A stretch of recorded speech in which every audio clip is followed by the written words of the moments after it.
minute. Just now, did you mention protect the officer?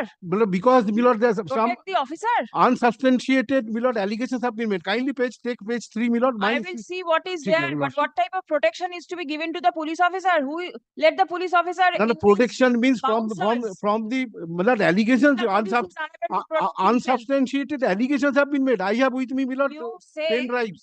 You say protection to the police. If protection the police from the court is of unable equity to protect himself, let him engage independent individual counsels. From your lordship's court, my lord. You go and protect. Who is going to protect the police? This type of wild allegations, Milord. আজকে আমরা পেয়েছি হাইকোর্টের বিশিষ্ট আইনজীবী advocate Tanmoy বাসুকে। নমস্কার sir.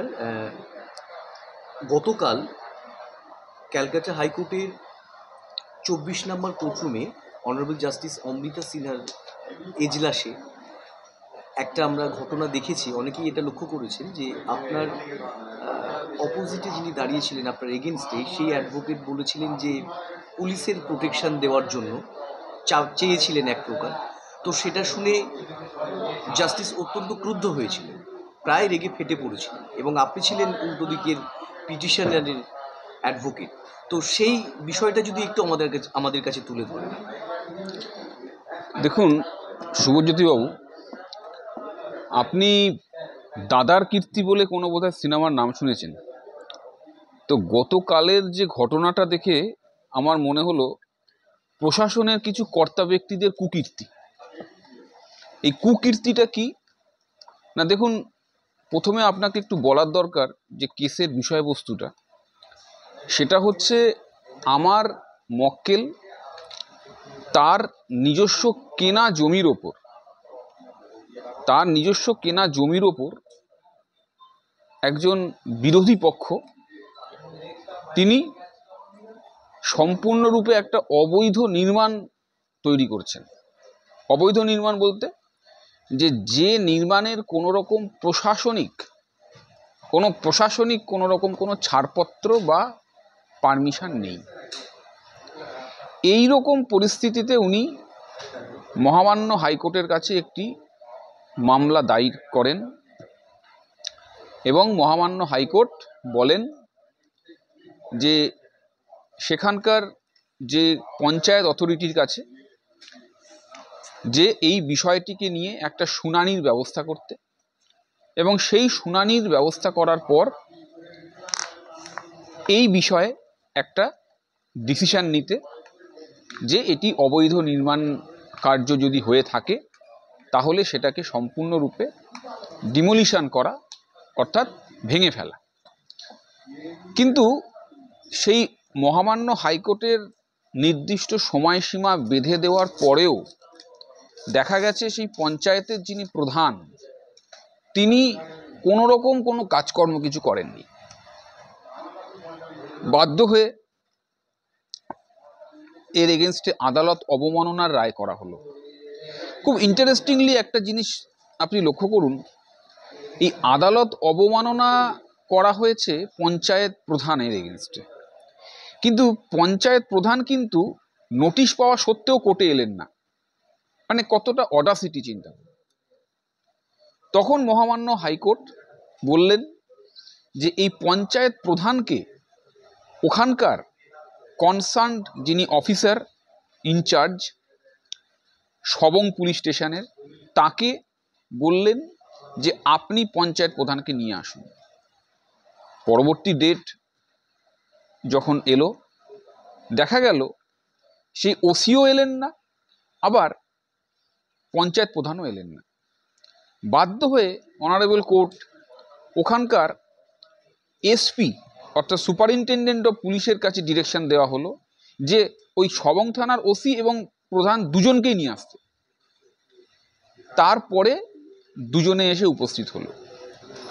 আরও খুবই লজ্জাজনক ঘটনা হচ্ছে একটাই, যে কোর্টের ডিরেকশন মেনে আমার একটি জুনিয়র ভাই কাম অ্যাডভোকেট, সে অ্যাডভোকেট অন রেকর্ড ছিল এই কেসের, তিনি হাইকোর্টের যে রায় সেই রায়ের কিন্তু কপি ওই সবং থানায় গেছিল তাকে দেওয়ার জন্য, যে তাকে আস্তে করা হয়েছে। আমার সেই লানের জুনিয়র অ্যাডভোকেট তাকে দীর্ঘক্ষণ ধরে ওই থানার মধ্যে অপেক্ষা করিয়ে রাখা হয়েছে, এবং অপেক্ষা করার পর তাকে অত্যন্ত মিসবিহেভ করা হয়েছে। এই কথা শুনে আদালত সঙ্গে সঙ্গে ব্যবস্থা নেওয়া হয়েছিল এবং একটা এফিডেভিট ফাইল করতে দেওয়া হয়েছিল, এবং এফিডেভিটের বিরুদ্ধে একটা কাউন্টার রিপ্লাই দিতে বলেছিল যে ওসির তরফ থেকে যিনি আইনজীবী তার পক্ষে। খুবই আমি বলবো হাস্যকর একটি মানে সাবমিশন শুনতে পেলাম গতকাল, যে যিনি আইনজীবী একজন ওসির তরফ থেকে দাঁড়িয়েছেন, তিনি বলছেন যে এই ওসির হয়ে আমি প্রোটেকশন চাইছি। আদালত সঙ্গে সঙ্গে গর্জে উঠে বললেন, প্রোটেকশন যদি কেউ কারুর চাওয়া হয়, যার প্রশাসন নিজের হাতে, সে প্রোটেকশন চাইছে। সে যদি চায় নিজের খরচায় বাউন্সার রাখতে পারে, কিন্তু এই ধরনের সাবমিশন হওয়ার কারণ কি? মানে এই কুকীর্তি, মানুষকে হ্যারাসমেন্ট করা, প্রশাসনিক ডিউটি পালন না করা, আদালতকে অবমাননা করা। আদালত আমাদের কাছে মাইলট, আর তাদের কাছে মাইলট হচ্ছে প্রশাসনের কিছু কর্তা ব্যক্তিরা। এই সিস্টেমটাকে ভাঙার বিরুদ্ধে এর আগেও আদালত গর্জে উঠেছে, এবং এই কেসও একটা জ্বলন্ত উদাহরণ হিসাবে পড়েছে। তাই আমি আপনাদের এই বিশেষ এই চ্যানেলের মাধ্যমে বলতে পারি, যে যেখানে যাই করুক, সে ওসি হোক আর যেই হোক, পদস্থ যাই হোক, কিন্তু আদালত অবমাননার যদি কোনো রকম কোনো ব্যবস্থা করা হয়, এবং কোনো একজন আইনজীবী তাকে এইভাবে যদি হ্যারাসমেন্ট করা হয়, তার জন্য আদালতে উপযুক্ত ব্যবস্থা করা হবে। এর জন্য আমি ব্যক্তিগতভাবে কোনো কিছুর সাথে মাথা নোয়াবো না, যোগ্য ব্যবস্থা তার এগেনস্টে করা হবে। আমি আপনাদের এই ভিডিওর মাধ্যমে তাকে এই বার্তা দিতে চাই। স্যার, আরেকটা প্রশ্ন আপনাকে করার সাহস দেখাচ্ছি, সেটা হচ্ছে যে এই যে অবমাননা করা মহামান্য আদালতের আদেশ, তো এটা কোথাও কি ছোঁয়াচে হয়ে যাচ্ছে? মানে একজনকে দেখে আরেকজন করছে, এবং সেটা কি কোনো রাজনৈতিক ব্যক্তি বা তাদের মাথার উপরে থাকা অন্য কোনো মানুষ, যাদের অঙ্গুলি হেলনে ওরা এরকম স্পর্ধা দেখাচ্ছেন, এই ধরনের অথরিটি বা এই ধরনের মানুষগুলো? দেখুন, সেটাই তো যে কোনো মানুষের কাছে মনে হওয়ারই কথা। তার কারণ হচ্ছে, প্রশাসনের কোনো কর্তা ব্যক্তির যদি গুড বুকে টপ লিস্টে তার নাম রাখতে চায়, তার প্রমোশন হবে, তার কিছু বেনিফিট পাবে। তো এই রকম বেনিফিট তারা তাদের মতো হোক, কিন্তু তাদের এই অ্যাক্টের জন্য, তাদের এই কন্ডাক্টের জন্য অন্য কেউ যদি ক্ষতিগ্রস্ত হয়, তাহলে তার জন্য আদালত খোলা রয়েছে, এবং আদালতে তার বিরুদ্ধে উপযুক্ত ব্যবস্থা নেওয়া হবে। কারণ আমি তো ব্যক্তিগতভাবে ধরুন কোনো উচ্চ কর্তা ব্যক্তি ইত্যাদি তো তৈলমোহন করবার জন্য নেই। আমি হচ্ছেন সাধারণ মানুষ, যারা যারা এখানে উপস্থিত হয়েছেন, তারা যেভাবে বেশ কিছু প্রশাসনিক কারণ হোক বা অন্যান্য কারণে হোক তারা ভিক্টিমাইজড, তাদের হয়ে তাদের ভয়েসটাকে কোর্টের সামনে তুলে ধরা। এবং এই ধরনের ঘটনা যদি আবারও ঘটে, আপনি ঠিকই বলেছেন, খুবই একজন সঙ্গত প্রশ্ন, যে একজন যদি এরকম করে তাহলে আরেকজনও কিন্তু সেটা দেখে সেই সাহসিকতা দেখাবে। কিন্তু যে নিদর্শন আদালত দেখিয়েছেন, আমার মনে হয় সেটা একটা রিমার্কেবল একটা অবজারভেশন এবং একটা অ্যাডমনিশন, যে যার মাধ্যমে প্রশাসনের যে কর্তা ব্যক্তি হয় তারা যেন মনে রাখে, আদালতের ওপরে তারা নয়, তারা যেন আদালতের সাবঅর্ডিনেট। আদালতের আইন, আদালতের অর্ডার, রায় মেনে তাদেরকে চলতে হবে। স্যার, এই আমাদের বর্তমানে রাজ্যে আমরা দেখছি যে আমাদের রাজ্যে ইডিরকেও প্রহিত হতে হয়েছে কিছু মানুষের হাতে, এবং আমরা দেখছি, আমরা ইলেকট্রনিক বৈদ্যুতিন মাধ্যমে দেখেছি পুলিশ অফিসার বা পুলিশ টেবিলের তলায় লুকিয়ে পড়ছেন। তার মানে কি সামগ্রিকভাবে কোথাও পশ্চিমবঙ্গের ল অ্যান্ড অর্ডার নিয়ে কি একটু ভাবার সময় এসেছে, বা সেটা নিয়ে কি সাধারণ মানুষের চিন্তিত হবার প্রয়োজন আছে, বা কোথাও উচ্চ আদালতকে না মানার একটা প্রাথমিক প্রবণতা, এটা কি কোথাও বিপজ্জনক? আপনার কি পর্যবেক্ষণ? বিপজ্জনক তো বটেই, বিপজ্জনক তো অতি অবশ্যই বটে। তবে আমি আপনাকে একটা পরিষ্কার কথা বলতে পারি, এর জন্য আমি প্রশাসনকে বলতে পারি তারা খুব ভালোভাবে যেন স্টেপ নিক। কিন্তু এই ধরনের কোনো ব্যাপারে আমি কোনো রাজনৈতিক কোনো ব্যানারকে আমি কোনো রকম বেনিফিটেড হতে পারি না। তার কারণ আমি হয়তো প্রশাসনের ধরুন একটা কেউ না কেউ এখন কি ভাবার সময় হয়েছে, একটা ইনস্ট্যান্স, দুটো ইনস্ট্যান্স, তিনটে ইনস্ট্যান্স দিয়ে তাতে আমি প্রশাসনের অনেক বেশি সমালোচনা করতেই পারি।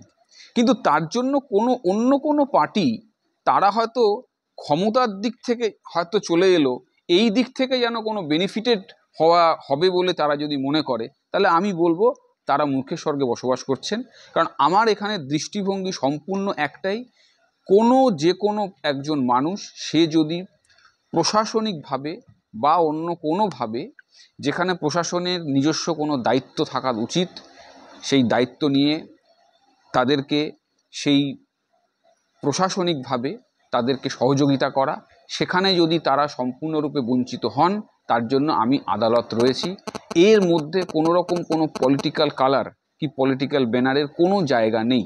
আমি আজকে যদি দেখা যায় যে বর্তমান প্রশাসন যারা রয়েছে তাদের হয়ে যদি আমি গলা তুলতে পারি, ভবিষ্যতে যদি অন্য কোনো দল এই প্রশাসনের দায়িত্বে আসতে পারে, তাহলে তাদের তরফ থেকেও যদি এরকম যদি ঘটনা ঘটে, আমি সেখানেও কিন্তু সেই আওয়াজ এখানে তুলব। এটাই হচ্ছে আমার অঙ্গীকারবদ্ধ। অসংখ্য ধন্যবাদ স্যার। আমরা আবারও নিশ্চয়ই কোনো একদিন আমাদের চ্যানেলে আপনাকে পাবো, কোনো একটা বিষয়ের উপরে আপনার বিশ্লেষণ তুলে ধরবো। আমাদেরকে সময় দেওয়ার জন্য অসংখ্য ধন্যবাদ।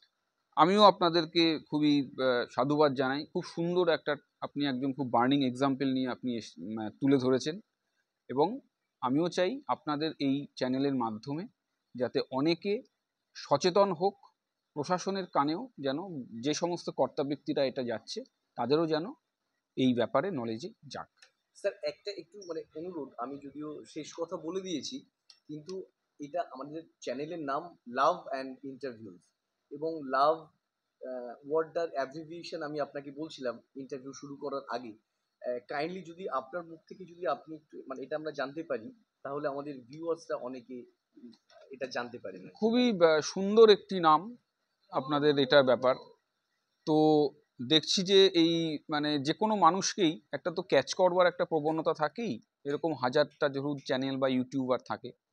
তো সেই জায়গাটা থেকে আমি দেখলাম যে লাভ এই কথাটা মানুষের মধ্যে প্রত্যেক সময় একটা স্ট্রাইক করবে যে হোয়াট ইজ লাভ। কিন্তু যখনই আমি দেখলাম যে ফুল মিনিং আমি করতে পারি, তখন দেখা যাচ্ছে লাভ মানে L for legal, O for opinion, V for various and E for elements. তো সুতরাং এই legal opinion of various elements বলে আপনারা করেছেন, এটা আমি বলবো খুব একটা ইউনিক আইডিয়া, খুব সুন্দর আপনাদের এই চিন্তাধারা। তাই আমি মনে করি আপনাদের এই সামনের দিকে আপনারা এগিয়ে চলেছেন, অনেক বেশি আপনারা সাফল্য আমি কামনা করি। এই বলে আমি আমার বক্তব্য শেষ করছি। ধন্যবাদ স্যার।